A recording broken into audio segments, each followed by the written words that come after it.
मोहित, तेरे पिताजी की तबीयत अब ठीक नहीं रहती। मैं सोच रही हूँ कि अब तेरी बहन प्राची की शादी कर दूं। हाँ माँ, आप सही कह रही हो। पिता की आंखों के सामने शादी हो जाएगी तो ठीक रहेगा। माँ, पर मैंने अभी अपनी 12वीं कक्षा की पढ़ाई खत्म की है। मुझे कॉलेज भी करना है। मेरा सपना है कॉलेज करने का। सपना क्या होता है बेटी, बाप के आगे शादी हो जाएगी, ये बहुत अच्छी बात है। और वैसे भी एक अच्छा रिश्ता मिल गया है तेरे लिए, तो अब इसको ठुकरा मत, शादी कर ले। पढ़ाई वगैरह तो होती रहेगी। प्राची का सपना था कि वो कॉलेज करे, लेकिन घर की आर्थिक स्थिति और पिता की सेहत देखकर उसकी माँ उसकी शादी आलोक नाम के लड़के से करवा देती है। आओ बहू, घर के अंदर आओ। अगले दिन सुबह प्राची की मुंह दिखाई की रस्म होती है। रेखावती, तेरी बहू तो बहुत सुंदर है, पर तेरी बहू का शरीर देखकर तो लगता है इसकी उम्र बहुत कम है। पढ़ने लिखने की उम्र है अभी तो इस लड़की की। हाँ, उम्र थोड़ी कम है इसकी मेरे बेटे से, पर मुझे घर में बहू चाहिए थी तो बस झटपट में मैंने इसको ही अपने घर की बहू बना ली। सुनीता के जाने के बाद रेखावती की चारों बेटी माधुरी, पाखी, वैशाली, कीर्ति अपने हॉस्टल से घर आती हैं। ये लो बहू, तुम्हारी चारों नंदे भी आ गई हैं। अरे माँ, शादी में हम शामिल नहीं हो पाए, लेकिन हमें नहीं पता था कि आप भैया की शादी एक बालिग लड़की से करवा रही है। लेकिन इनकी उम्र तो बहुत ज्यादा कम है भैया से, और इन्हें तो अभी पढ़ना लिखना चाहिए था। हाँ सचमुच, उम्र तो बहुत ज्यादा ही कम है। इस उम्र में तो हर लड़कियां अपनी कॉलेज की पढ़ाई कर रही होती हैं। अरे कुछ उम्र कम नहीं है, हमारी भी इस उम्र में शादी हो गई थी और हमने भी पूरा घर संभाल लिया था। और अब मेरी बहू भी मेरी ही तरह पूरे घर को संभालेगी। क्यों बहू, संभाल लोगी ना? जी माँ जी। अब प्राची सबको अपने हाथ से खाना बनाकर खिलाती है। खाना तो बहुत स्वादिष्ट बना है प्राची। शुक्रिया आलोक जी। वैसे माँ, अभी हमारे कॉलेज की छुट्टियां चल रही हैं, तो अभी कुछ दिनों तक हम यहीं रहेंगे। यह तो बहुत अच्छी बात है बेटी। एक दिन प्राची अपने नंद के कमरे में सफाई कर रही होती है और वहां से एक किताब को उठाकर पढ़ने लगती है। अच्छा भाभी, आपको किताबें पढ़ने का भी शौक है क्या? नहीं, वो तो बस ऐसे ही थोड़ा बहुत पढ़ लेती हूँ। ये तो अच्छी बात है, थोड़ा बहुत ही सही, पर आप पढ़ती तो हैं। ऐसे कुछ दिन गुजरते हैं। अब प्राची जब भी घर की सफाई करती और अपने नंद के कमरों की सफाई करती तो वहां पर रखी कॉलेज की पुस्तकों को पढ़ने लगती। एक दिन प्राची कॉलेज की पुस्तक को उठाकर हॉल में बैठकर पढ़ रही थी कि तभी वहां पर उसकी चारों नंद उसके हाथ से किताब लेते हुए कहती हैं, अरे बाप रे, इतनी डिफिकल्ट बुक पढ़ रही हो मेरी भाभी, कुछ पूछूं इसमें से, बता पाओगी? जी पूछिए। अच्छा तो बताइए, what is the law of demand? इसका उत्तर है, the law of demand states that as the price of a good और सर्विस इंक्रीजेस। बाप रे भाभी, एक झटके में आपने एकदम करेक्ट आंसर दे दिया। इस आंसर को याद करने में तो मुझे पता नहीं कितना टाइम लग गया था। आप तो बहुत इंटेलिजेंट है। फिर आपने अपनी आगे की पढ़ाई क्यों नहीं की? कॉलेज में एडमिशन क्यों नहीं लिया? कॉलेज करने की इच्छा तो मेरी भी थी, पर मैं एक गरीब परिवार से थी, तो माँ बाप पढ़ाने में असहाय थे, इसलिए शादी करनी पड़ी। अरे तो आप ये बात हमसे कहती। अच्छा आप रुकिए, मैं आज ही माँ से आपके आगे की पढ़ाई के बारे में बात करती हूँ। उस रात जब सब लोग खाना खा रहे होते हैं। माँ, मैं क्या कह रही थी कि भाभी अपने आगे की पढ़ाई कंप्लीट करना चाहती है, तो हम लोग उन्हें लेकर कल कॉलेज जा रहे हैं एडमिशन करवाने। ये तो बहुत अच्छी बात है। मुझे सुनकर अच्छा लगा कि प्राची आगे पढ़ना चाहती है। लेकिन मुझे सुनकर बिल्कुल भी अच्छा नहीं लगा।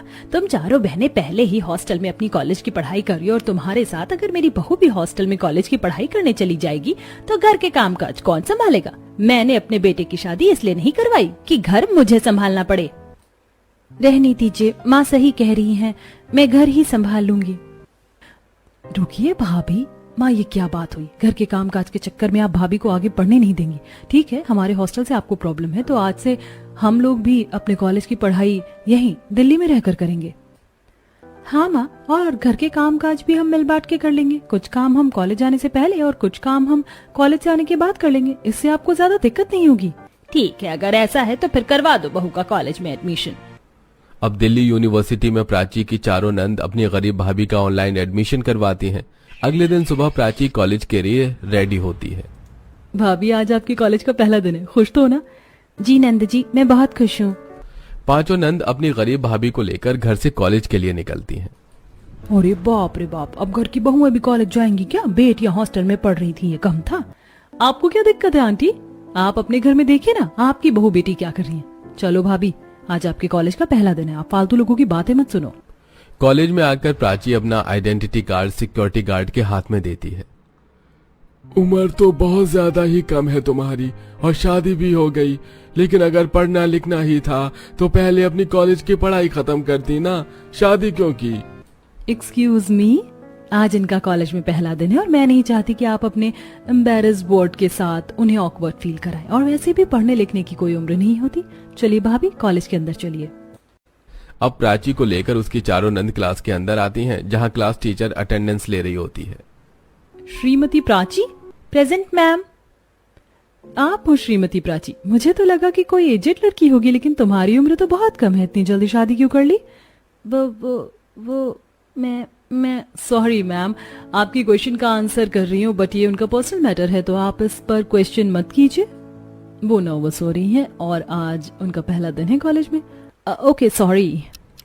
टीचर के चले जाने के बाद प्राची अपने डेस्क पर बैठकर नोट्स बना रही होती है कि तभी वहां पर श्रुति नाम की लड़की आकर प्राची के हाथ से नोट्स छीनकर हवा में उड़ा देती है। ओहो, तब ये शादीशुदा आंटी भी हमारे साथ बैठकर क्लास लेंगी। मेरे नोट से दो पाखी माधुरी। श्रुति, तुम्हारी हिम्मत कैसे हुई न्यू स्टूडेंट के साथ ऐसे बिहेव करने की? अभी के अभी नोट्स यहाँ पर रखो, नहीं तो मैं प्रोफेसर से तुम्हारी टीजिंग करने की कंप्लेंट करूंगी। ये पकड़ो अपने नोट्स, मुझे कोई शौक नहीं है इस आंटी के नोट्स लेने की। अब कुछ देर बाद चारों नंद अपनी भाभी के साथ कॉलेज की कैंटीन में आती हैं, जहां प्राची एक बहुत बड़ा लंच बॉक्स का डिब्बा निकालती है। इतना बड़ा लंच बॉक्स का डिब्बा? अरे अपने साथ साथ पूरे कॉलेज के स्टूडेंट्स को लंच करवाने वाली हो क्या? Shut up Mohan, behave yourself. Sorry. Lunch खत्म करके प्राची क्लास के अंदर जा रही होती है कि तभी पीछे से कुछ लड़के उसको छेड़ने लगते हैं। अरे देख क्या कंटाप माल आई है कॉलेज में। प्राची पीछे मुड़ती है कि अरे बाप रे, ये तो शादीशुदा है। अरे शादी करके अपने पति का घर बसाना था ना, यहाँ कॉलेज क्या करने आई हो? Be in your limits Ram. अगर तुम्हारी सिस्टर शादी के बाद कॉलेज जाती तो क्या उसको भी तुम ऐसे ही टॉन्ट मारते? Sorry, I am really sorry, मुझे माफ कर दो। अब कॉलेज से चारों नंद अपनी भाभी को लेकर घर आती हैं, फिर मिलकर घर के कामों को संभालती हैं। कुछ देर बाद सभी लोग खाना पीना खाने के लिए टेबल पर बैठते हैं। तुम लोगों को पता भी है मोहल्ले के लोग कैसी कैसी बातें बना रहे हैं बहू के कॉलेज जाने से। माँ, मोहल्ले की बातों पर आप इतना ध्यान ही क्यों देती हैं? 4 लोगों का काम है 4 तरह की बातें बनाना। अगर मेरी वजह से बदनामी हो रही है तो मैं नहीं जाऊंगी कॉलेज। नहीं भाभी, आप ऐसा नहीं करोगी और कोई बदनामी भी नहीं हो रही। आप सिर्फ अपनी पढ़ाई पर ध्यान दो, बाकी की चीज हम संभाल लेंगे। अब चारों नंद मिलकर अपनी गरीब भाभी की पढ़ाई लिखाई में उसकी मदद करती थी। ऐसे ही कुछ दिन गुजरते हैं और कॉलेज की परीक्षाएं शुरू हो जाती हैं और दिन रात मेहनत करके प्राची अपने कॉलेज के इकोनॉमिक्स कोर्स में टॉप करती है। कांग्रेचुलेशंस प्राची, तुमने कॉलेज में टॉप किया है इकोनॉमिक्स में और कॉलेज की तरफ से तुम्हें एक जॉब भी ऑफर हुई है मल्टीनेशनल कंपनी में।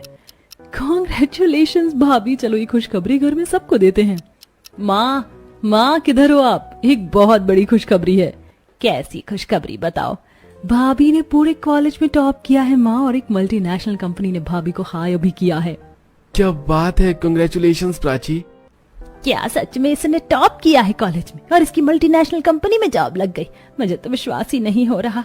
बहू, आज तो तेरी सफलता ने मोहल्ले की औरतों के गालों पर तमाचा मारा है, जो कहती थी कि बहुएं पढ़ लिख नहीं सकती। कहीं ना कहीं बहू, मैंने भी तुझे रोका, मुझे भी माफ करना। नहीं माँ जी, आप माफी क्यों मांगती हैं?